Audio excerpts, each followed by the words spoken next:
네, 제가 올 때마다 여러분들에게 문안을 여쭈었는데 오늘도 그렇게 한번 해보겠습니다. 오늘 여러분 어떠십니까? 그럴 테니까 이렇게 하죠. 벌써 다 올라오시네요. 혹시 손이 안 올라오시는 분 이렇게 하셔도 됩니다. 좋습니다. 네. 오늘 여러분 어떠십니까? 네, 정말 좋아 보이십니다.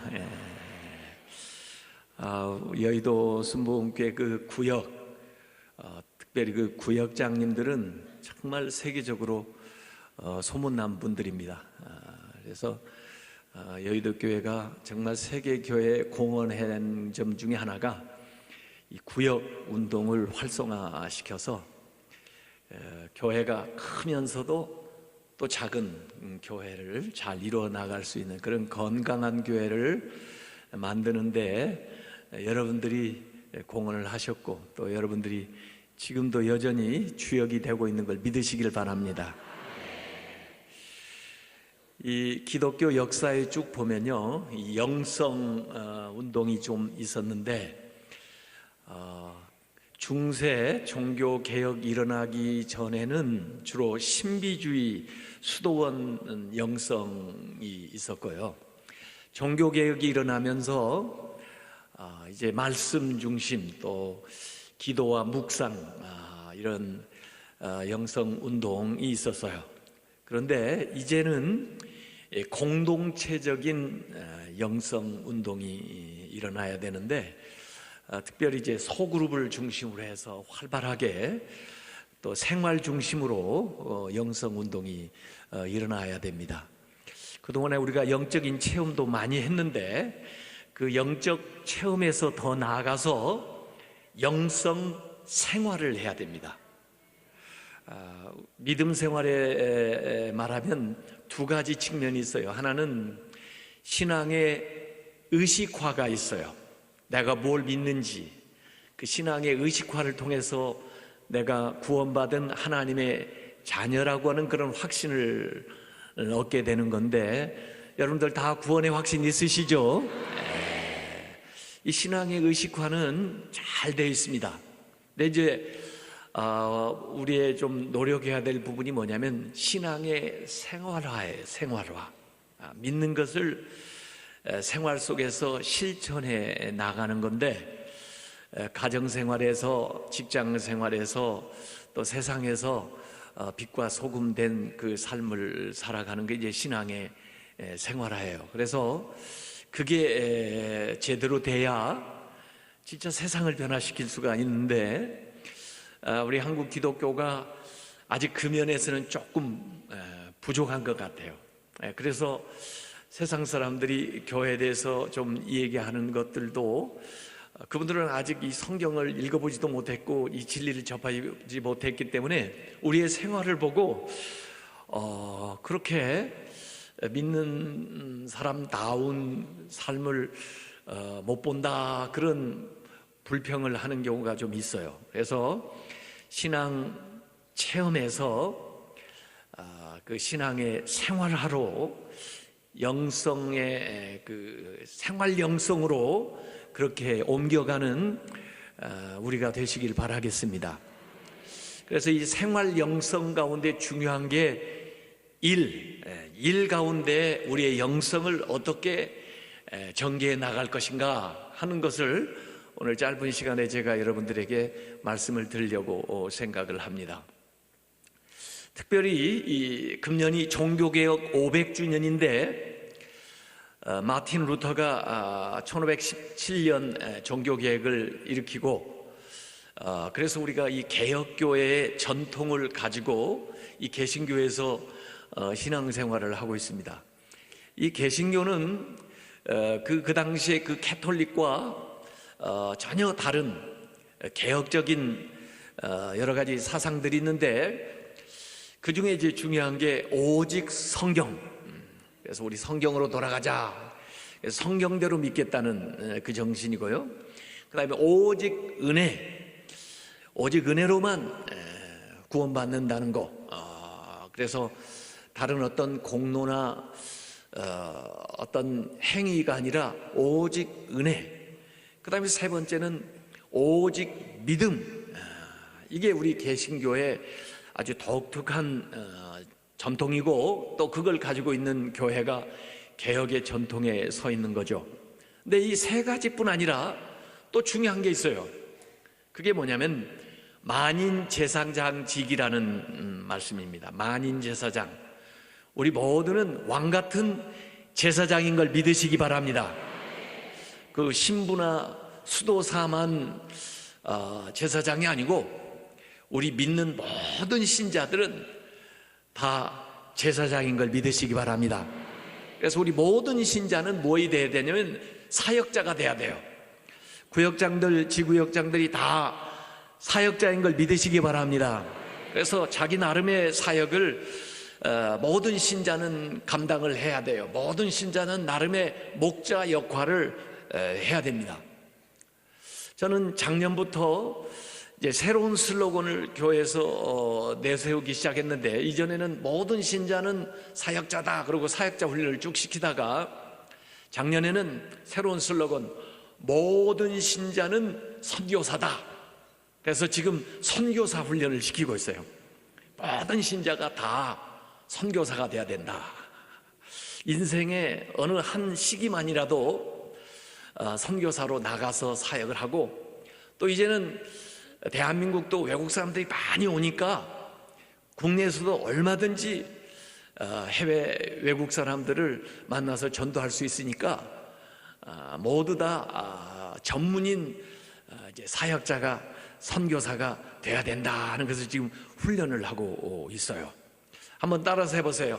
모든 신자는 사역자다. 모든 신자는 선교사다. 사역자들 다 되시기 바랍니다. 선교사들 다 되시기 바랍니다. 네, 그래서 이 개신교의 사상은 만인 제사장 직위에 있어요. 그리고 개신교 사상 중에 또 독특한 게 뭐냐면 소명의식이에요. 소명. 이전에 중세 캐톨릭 교회는 소명이 이 성직자, 그 신부나 수도사한테만 소명이 있는 줄 알고 다른 사람은 소명이 없는 줄 알았어요. 그러나 하나님이 부르신 소명은 우리 모두에게 있는 것입니다. 다만 소명이 좀 다를 뿐이죠. 목사로서 소명이 있는가 하면, 또 의사로서 소명이 있는가 하면, 선생님으로서 소명이 있는가 하면, 가정주부로서의 소명이 있는가 하면 부르심이 좀 다를 뿐이지, 우리 모두는 하나님께 소명을 받은 걸 믿으시기 바랍니다. 그 소명이 여러분의 사명이 되시길 바랍니다. 그 사명이 있기 때문에 여러분에게 생명을 주신 걸 믿으시기 바랍니다. 그 사명을 사랑함으로써 잘 감당해 나가시길 바랍니다. 그래서 소명, 사명, 생명, 사랑, 이게 굉장히 중요한 말들인데 전부 시옷으로 시작해가지고 이응으로 끝나요. 자, 그래서 이 일의 영성에 있어서 중요한 것 첫 번째가 뭐냐면, 우리 모두는 한 주인을 섬기고 있다고 하는 겁니다. 한 주인을 섬긴다. 따라서 해보세요. 한 주인을 섬긴다. 두 주인을 섬기는 사람 없습니다, 우리 가운데. 한 주인, 누구를 섬깁니까? 우리는 하나님을 섬깁니다. 그래서 오늘 골로새서 3장에도 무슨 일을 하든지 마음을 다하여 누구께 하듯 주께 하듯 하고, 그래서요, 주님께 하는 겁니다. 무슨 일을 하든지. 여러분이 가정에서 살림을 하든지 직장에서 무슨 일을 하든지 간에, 교회에서 일을 하든지 간에 우리는 한 주인을 섬기는 거예요. 가정에서는 다른 사람을 섬기고, 직장에서는 또 다른 사람을 섬기고, 또 일을 할 때 다른 주인을 섬기고, 교회에서만 하나님을 섬기는 게 아니에요. 우리는 어디에서나 무슨 일을 하든지 누구를 섬깁니까? 하나님을 섬깁니다. 그리고 우리가 세상에서 무슨 봉급도 받고 일에 대한 수익도 얻지만 그것으로 끝나지 않고 하나님께서 기업의 상을 하나님께서 여러분에게 주시는 걸 믿으시기 바랍니다. 세상에서 봉급만 받는 게 아니에요. 하나님을 섬기기 때문에 하나님께서 주시는 상급이 있는 걸 믿으시기 바랍니다. 한 주인을 섬기는 거예요. 그래서 가정에서 살림을 할 때도 누구에 하듯 하냐면 주님께 하듯 하시기 바랍니다. 일터에서 일을 해도 사장에게 하듯 하지 않고 사람에게 보이려고 하지 말고 마음을 다해서 주님께 하듯 하시기 바랍니다. 그게 하나님이 우리에게 주신 소명이에요. 그래서 각각 직업이 달라도 하나님을 섬기는 방편이 될 수가 있는 거예요. 어떤 사람이 채석장에서 돌을 다듬고 있는데 지나가면서 아유, 이 더운 날씨에 돌을 다듬느라고 수고하네요. 그랬더니 글쎄요, 뭐 요새 할 일도 없고 그래가지고 이 일 겨우 잡았는데 이거라도 해야 일당 5만 원 받죠. 제가 원래 이거 할 사람은 아닌데 그러고 있어요. 그 사람은 5만 원을 위해서 일하는 거예요. 근데 지나가 보니까 또 같은 일을 하고 있는데 그분에게 아유, 더운데 수고 많으시네요. 그랬더니 글쎄요, 날씨는 덥지만은 여기 코너 돌아가 보면 예배당을 짓고 있는데 정말 조감돌을 보니까 아름다운 예배당이에요. 근데 이 돌이 거기에 가서 이렇게 석재로 쓰이거든요. 그걸 생각하면 이 더위도 있고 너무 즐겁게 보람있게 이 일을 하고 있어요. 예배당이 지어지면은 한번 와보세요. 거기 가서 예배 드리는 사람들 생각하면요, 참 일하는 게 보람이 있어요.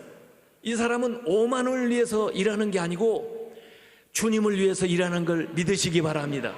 그래서 일의 궁극적인 목적을 거슬러 올라가 보면 결국 하나님께 도달하는 그 일이 하나님이 여러분에게 주신 소명이에요. 그 일을 감당하는 것이 성직이에요.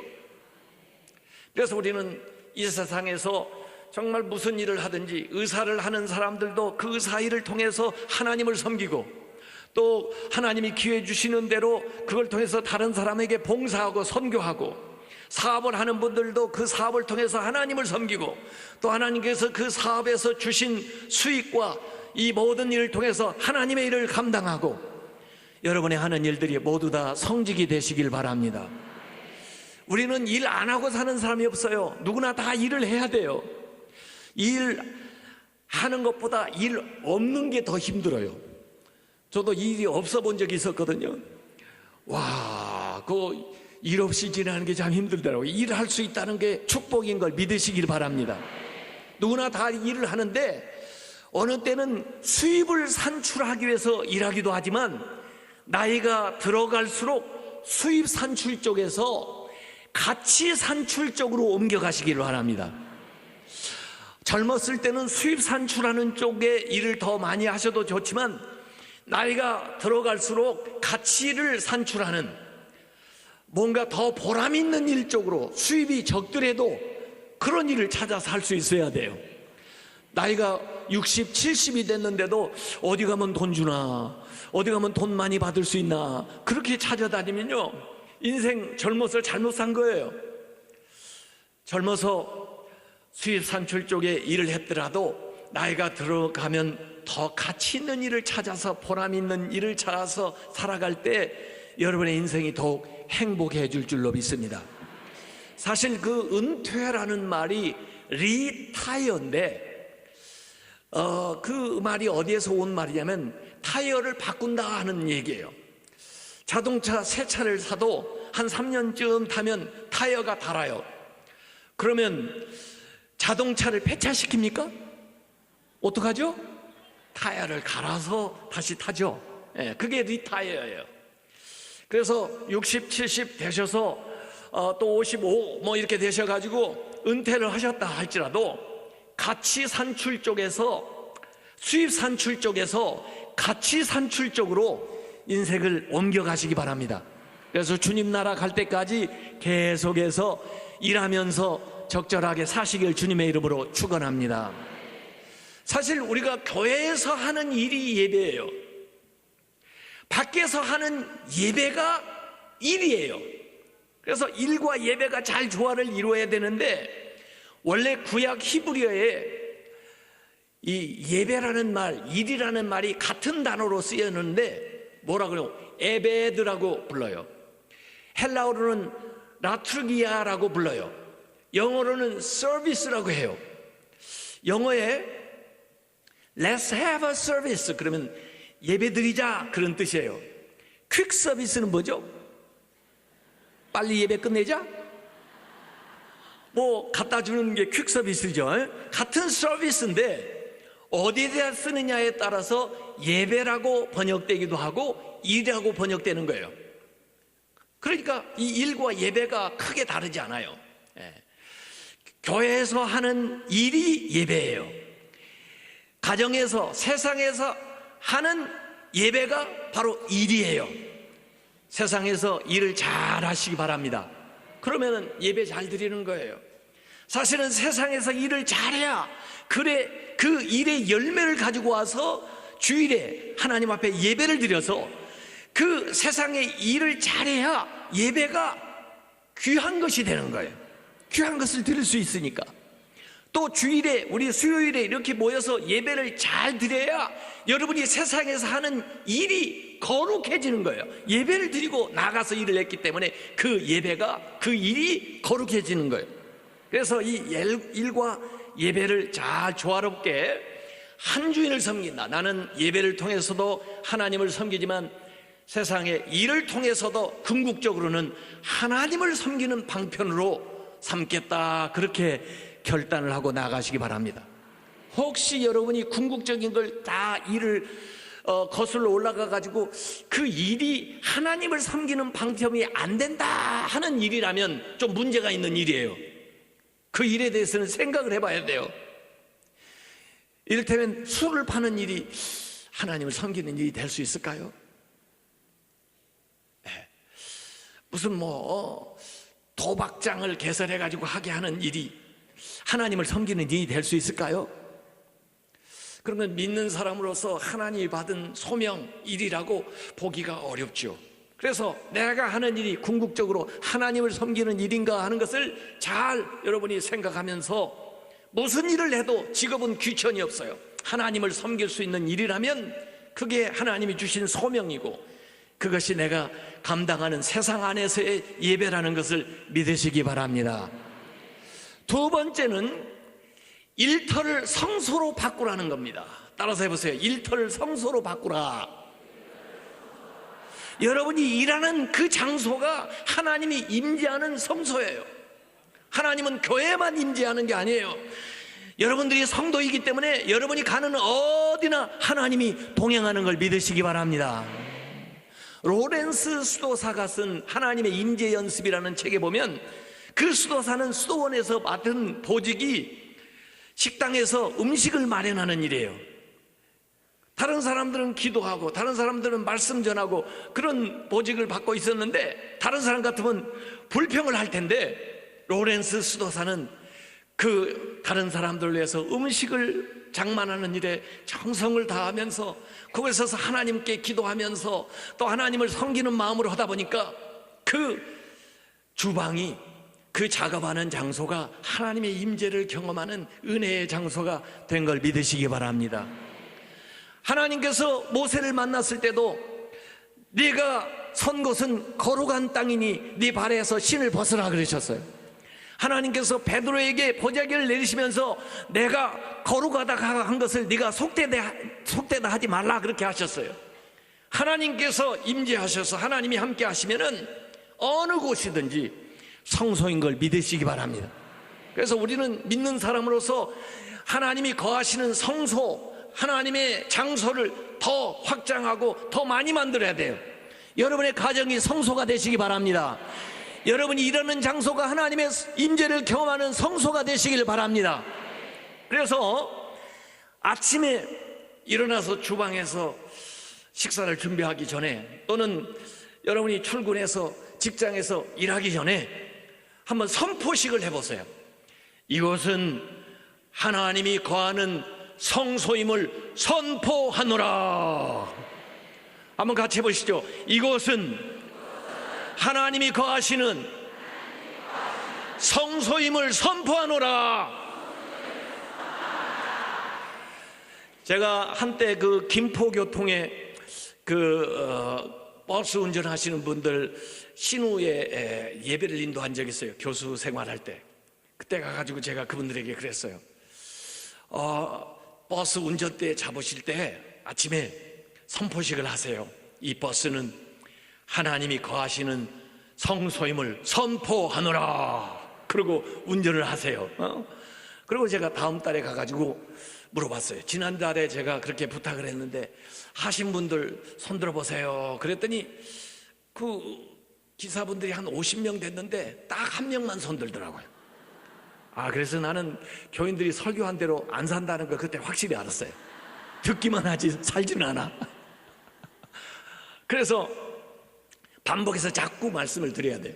제가 그래서 그분한테 나오시라고 그러고, 나오는 설교 안 하고 이분이 지난달 지금 경험한 걸 좀 얘기했으면 좋겠어요. 그랬더니 당신이 버스 운전하다 보면 막 끼어드는 사람 오면 화가 나고, 또 그냥 큰 돈 집어넣고 잔돈 내달라는 사람, 또 잘못 타가지고 또 어디 가는 거냐고 물어보는 사람, 이게 수도 없이 많으니까 짜증나고, 그러다 보니까 스트레스가 쌓여서 점심 먹은 거 얹혀가지고 자꾸 설사하고, 그래 불안하니까 또 운전대 잡는 게 이랬는데, 지난달에 그렇게 시킨 대로 자기가 새벽에 운전대를 잡자마자 이 버스는 하나님이 거하시는 성소임을 선포하노라.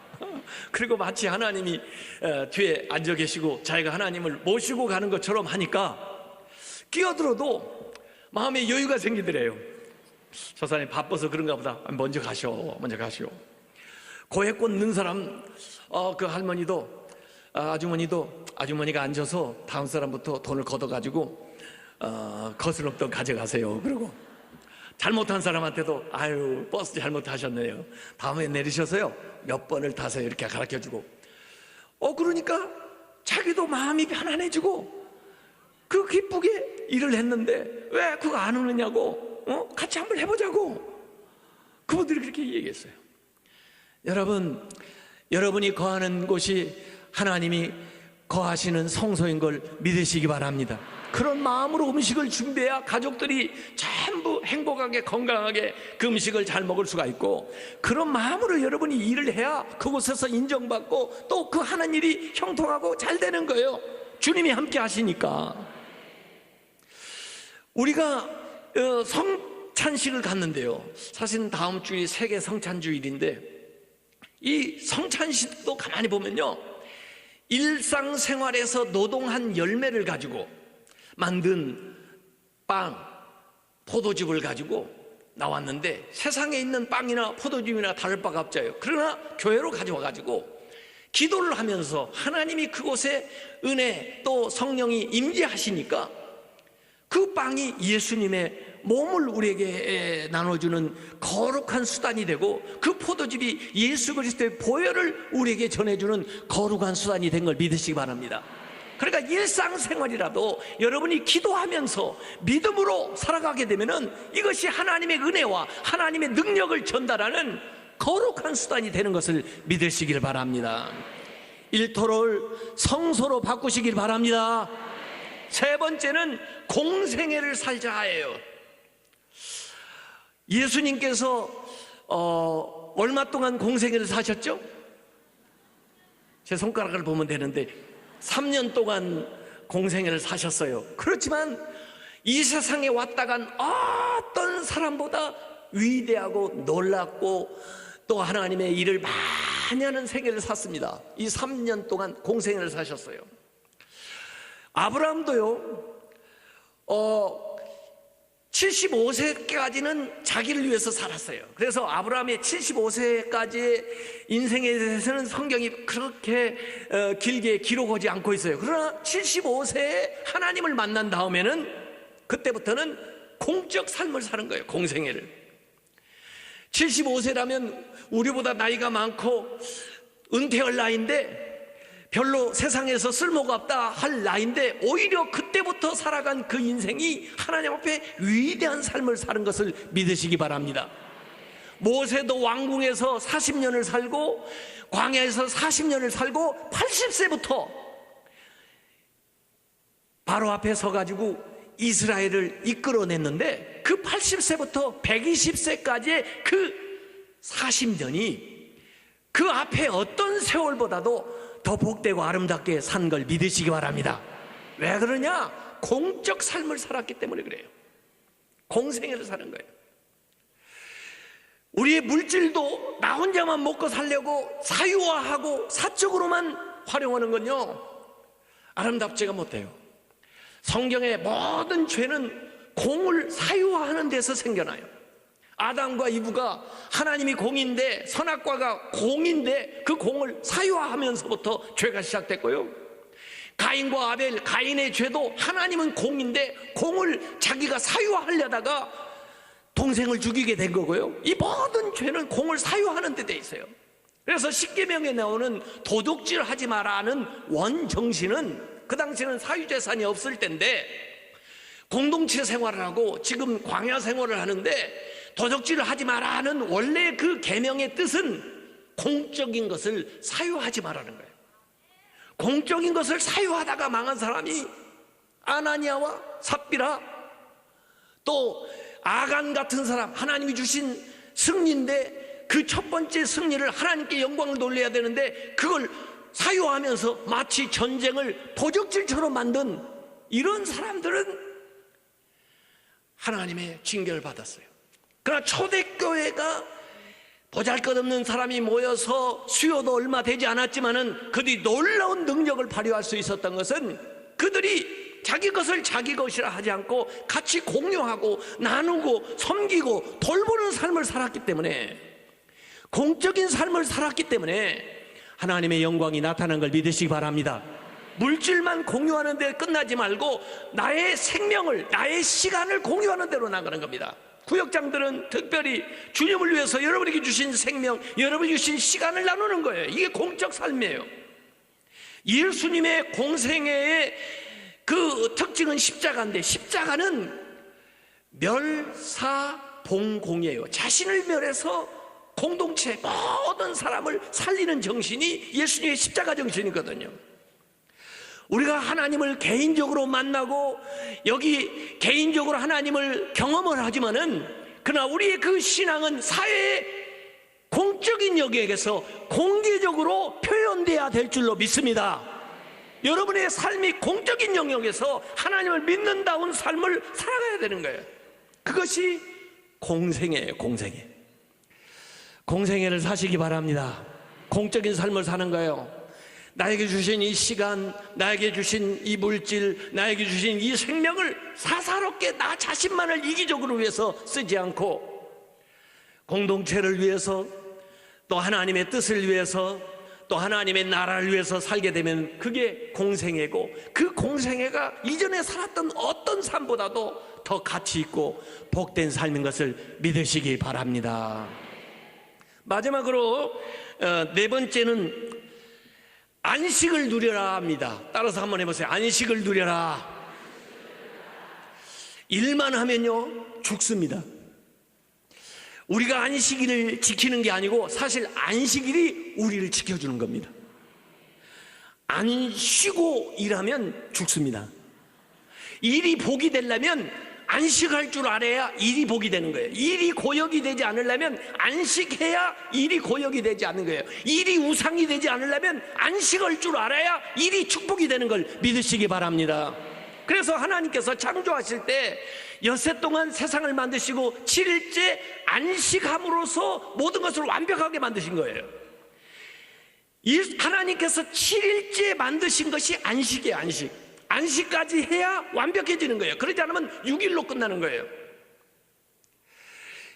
하나님께서 모세에게 출애굽 20장에 안식일 계명을 주셨는데, 이 안식일 계명은 사실 하나님의 창조의 섭리에서 나오는 거예요. 또 안식일 계명을 10계명을 주실 때 하나님께서 무슨 말씀하셨냐면, 나는 너희를 애굽에서 인도해낸 여호와다. 하나님의 구원 역사를 얘기하시면서 너희들이 구원받은 하나님의 자녀로서 자유를 누리면서 복을 누리면서 살아가려면은 안식을 하는 거예요. 그래서 이 안식은요 창조의 정신이 들어가 있고 구원의 정신이 들어가 있는 거예요. 그래서 우리가 이 안식일을 예수님의 이제 부활하신 날, 주님의 날로 바꿔가지고 주일을 지키는데요, 우리가 안식할 때 창조의 역사, 구원의 역사, 부활의 역사가 나타나는 줄 믿으시기 바랍니다. 그래서 안식을 누릴 줄 알아야 돼요. 이 안식은요, 우리에게 주어진 시간을 성화하는 겁니다. 성화. 다른 종교하고 기독교가 아주 독특하게 다른 특징 중에 하나는요, 다른 종교도 장소를 성화하는 사상은 있어요. 그래서 여기가 성전이다, 무슨 이 하나님이 장소에, 신이 장소에 계시다는 개념이 다른 종교도 있어가지고 무슨 토테미즘 같은 것도 보면 새끼줄을 쳐가지고 거기는 뭐 성스러운 지역이다 이렇게 표시를 해놓는데, 이 장소 거룩 사상이 있는데 기독교는 더 나아가서 시간을 거룩하게 하는 사상이 있는 걸 믿으시기 바랍니다. 시간을 거룩하게 하는 거예요. 우리가요, 시간을 거룩하는 것은 무슨 의미가 있냐면 이 세상 시간 속에서 하나님 나라의 시간을 경험하는 거예요. 하나님 나라의 시간이 뭐냐면 영원, 그 영원을 이 세상에서 경험하는 게 안식이에요. 하나님 나라를 이 세상에서 경험하게끔 해준 축복이 안식이에요. 안식하시기 바랍니다. 안식은 하나님이 주신 축복이고요, 안식은 실험해가지고 검증된 거예요. 출애굽해가지고 이미 창세기 때 하나님이 안식하셨고, 출애굽 시간에도 만나 사건을 통해서 그날 나가서 그날에 양식을 얻게 했지만, 안식일 전에는 이틀분을 거두게 했는데, 그 전에 이틀분을 거두면 그 다음날 상하거나 먹지 못했는데, 안식일 전날에는 이상하게 하나님이 방부제를 뿌렸는지 어쩌는지 이틀분을 거두라고 그래요. 그런데 그 다음날 봐도 여전히 똑같아요. 먹을 수가 있어요. 그러면서 하나님 뭘 가르쳐 주냐면, 너희들이 일해서 먹고 사는 게 아니라 내가 축복함으로 먹고 사는 것이다. 내가 공급함으로 먹고 사는 것이라. 네가 일 안 한다고 굶어 죽는 게 아니야. 내가 너를 먹여 살려. 이걸 하나님께서 출애굽해가지고 광야에서 경험하게 해준 걸 믿으시기 바랍니다. 그러고 나서 안식에 대한 계명을 준 거예요. 이것은 실험해봐서 확인된 겁니다. 안식을 지키시기 바랍니다. 성경의 안식에 대해서 얘기할 때도 안식일을 기억하여 거룩하게 지키라고 그랬는데, 안식일을 기억하는 것은요, 평일하는 거예요. 평일 6일 동안에는 안식일을 기억하는 거예요. 그렇죠? 안식할 걸 기억하면요, 일이 쉬워져요. 일을 하는데 소망이 생겨요. 왜? 안식할 테니까. 안식일을 6일 동안은 기억하고 7일째 되는 날은 지키는 거예요. 안식일을 기억하여 거룩하게 지키라, 이렇게 되는 거예요. 6일 동안은 안식일을 어떻게 해요? 기억하고 7일째는 안식일을 지키는 겁니다. 그러니까 사실 우리의 모든 삶의 중심은, 모든 시간의 중심은 안식에 들어가 있는 거예요. 평일에는 안식을 기억하는 거고, 역시 평일에도 안식이 중심이고, 주일에도 역시 안식이 중심이에요. 그것이 하나님 나라 시간이고 영원히 나에게 들어오는 시간이에요. 내 이 크로노스 속에 살고 있는 내 인생에 하나님의 카이로스가 들어와서 만나는 그 지점이 안식이에요. 거기에서 우리는 하나님의 은혜와 하나님의 쉼과 하나님의 구원과 하나님의 창조와 하나님이 부활하는 새 생명을 거두는 걸 믿으시기 바랍니다.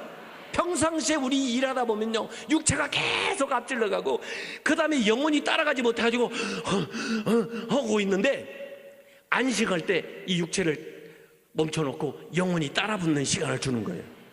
만약에 계속 안식하지 않고 나가면요, 육체는 계속 앞질러가는데 영혼이 따라가지 못해가지고 나중에는 좌절하고 포기하고 넘어지는 거예요.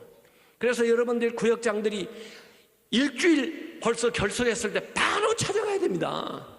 2주일 지나고 3주일 지나면요, 점점 벌어져가지고 그 사람이 따라붙을 기회가 없어져 버리는 거예요. 그래서 이 영혼과 우리 육신이 함께 가는 것을 통해서 우리가 하나님 앞에 훈련을 받게 되는 겁니다.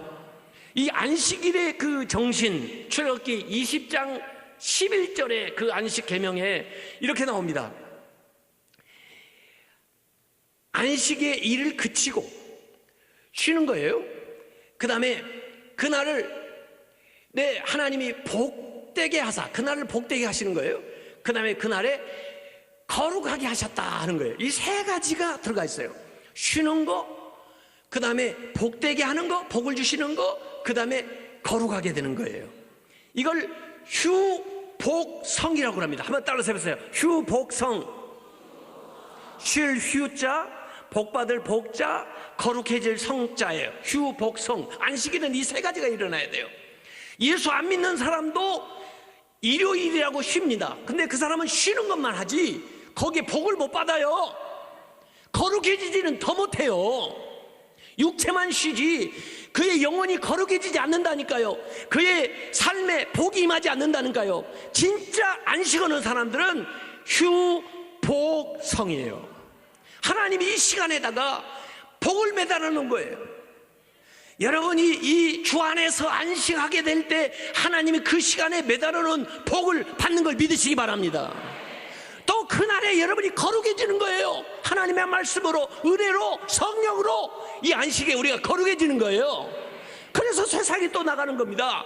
세상에 살다 보면요, 아무리 기도하면서 열심히 하나님 말씀대로 살라고 해도요, 먼지가 오는 걸 어떻게 했어요? 미세먼지가 오는데 어떻게 하겠어요? 세상의 모든 죄악된 분조가 우리에게 나오는 걸 어떻게 하겠어요? 날마다 이걸 씻지 않으면 안 됩니다. 그렇기 때문에 주일에 와가지고 쉴 뿐만 아니라 하나님이 주시는 복을, 신령한 복을 받을 뿐만 아니라 여러분이 거룩해지시는 걸 믿으시기 바랍니다. 안식을 누려라. 오늘 제가 일의 영성에서 중요한 것 4가지를 얘기했습니다. 한 번씩 따라서 하고 마치겠습니다. 한 주인을 섬기자. 교회에서뿐 아니라 가정에서도 마찬가지입니다. 한 주인을 섬기고, 그 다음에 일터를 성소로 만들자. 여러분이 어디 가든지 하나님이 동행하고 함께하니까, 하나님이 임재하니까 그 장소가 성소입니다. 성소임을 선포하세요. 공생애를 살자. 여러분의 인생이 사사롭게 살라고 하나님이 구원한 게 아니에요. 공적인 삶을 살라고 그랬어요. 우리가 세상 공적인 영역에서 믿는 자다운 삶의 모습으로서 신앙을 표현해야 되자고요. 4번째는 안식을 누려라. 여러분이 예배하는 시간이 안식이에요. 주일뿐 아니야, 구역에서도 예배하는 시간이 안식을 누리는 거예요. 그 안식을 통해서 여러분이 복을 받고 거룩해지시기를 주님의 이름으로 축원합니다. 기도하겠습니다. 하나님 아버지 감사합니다.